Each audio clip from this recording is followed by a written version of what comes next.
গত বৃহস্পতিবারের ব্লগ এটা। আমরা জানি শুক্রবার এই দাওয়াতটা, কিন্তু হঠাৎ করে সন্ধ্যার পরে জানতে পারলাম যে না, বৃহস্পতিবার এই দাওয়াত।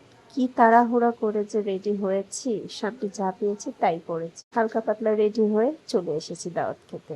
খাবারগুলো মোটামুটি ভালোই ছিল, যেহেতু আমার সর্দি এবং ঠান্ডা লেগে আছে তাই তেমন একটা মজা করে খেতে পারিনি। বোরহানিটা জাস্ট একটু ভালো লেগেছে, টিকিয়াটাও মোটামুটি চলে। রোস্টটার আমি কোনো স্বাদই পাইনি, এবং জর্দাটা, যেটা আমি সবচেয়ে বেশি পছন্দ করে খাই কোনো বিয়ের দাওয়াতে বা যে কোনো একটা অনুষ্ঠানে যদি জর্দা থাকে, সেটা আমি খুব পছন্দ করে আয়েশ করে খাই।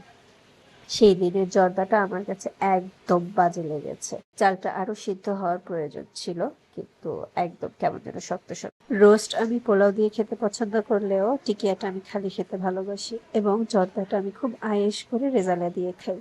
কিন্তু সেদিন আমার বোরহানিটাই ভালো লেগেছে, সেটারই একটু টেস্ট পেয়েছি।